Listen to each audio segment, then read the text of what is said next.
বদলগাছির মানুষকে যিনি ওন করেন আরেকজন মানুষ প্রফেসর ডক্টর হারুন রশিদ, আমার ঢাকা বিশ্ববিদ্যালয়ের বন্ধু, এলাকার বন্ধু, ছোটবেলার বন্ধু, বাল্যবন্ধু, তাকে বিএনপির পক্ষ থেকে কৃতজ্ঞতা জানাচ্ছি। শিক্ষা সমাবেশে আসবার জন্য আমার দলের সকল নেতৃবৃন্দ, এখানে অনেক সিনিয়র নেতৃবৃন্দ আছেন এবং যারা বিভিন্ন পর্যায়ে নেতৃত্ব দান করেছেন, এখানে আনিসার স্যার আছেন, এখানে তার অনেক ছাত্র এখানে আছেন, এখানে আরেকজন আছেন হাসান প্রফেসর, তারও অনেক ছাত্র এখানে আছেন। আমি সবার নাম বলতে গেলে অনেক দেরি হবে।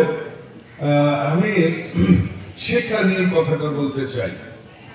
দেখুন, আমি রাজনীতিতে আসবার আগে 1989 সাল থেকেই আসলে মেট্রিক পাশের পর থেকে শিক্ষা নিয়ে ছোট ছোট কাজ করার চেষ্টা করেছি। কয়েকটি ক্ষুদ্র অতি নগণ্য আমি দেখলাম। আমার সেই সময়ে স্কলারশিপ পাওয়া একজন ছাত্র খুবই অল্প টাকা পেয়েছিল, 130 টাকা। সেই ছাত্র এখন একটা হাই স্কুলের হেডমাস্টার, এখানে উপস্থিত আছেন, আমি দেখতে পাচ্ছি তাকে। তো আমি এরকম ছোট ছোট কাজ করতাম। আজকে আমি কোন অন্যায় সুযোগ আপোষ করবেন না, যেটি বিএনপির ফর্মুলা।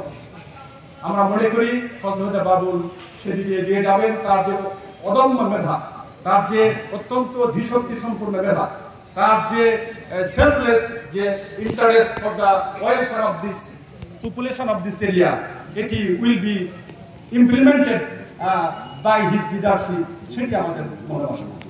আমরা মনে করি তার যে টেন্ডেন্সি, আল্লাহ তাআলা তাকে যেন এমপি নির্বাচন করেন, এই জন্য আপনারা কাজ করবেন। এই বৃক্ষরোপণ করেছেন হে রব্বুল আলামিন, আমার মতো লক্ষ লক্ষ সারা পৃথিবীর হাজী সাহেবেরা ওই বৃক্ষের ছায়া করে আশ্রয় নিয়ে হজের কাজ সমাপন করেন। হে রব্বুল আলামিন, এই শহীদ জিয়াউর রহমানকে তদানীন্তন সৌদির বাদশা বলেছিলেন, আপনাকে আমি কি উপঢৌকন দিতে পারি? তিনি কোন ব্যক্তিগত উপঢৌকন চান নাই।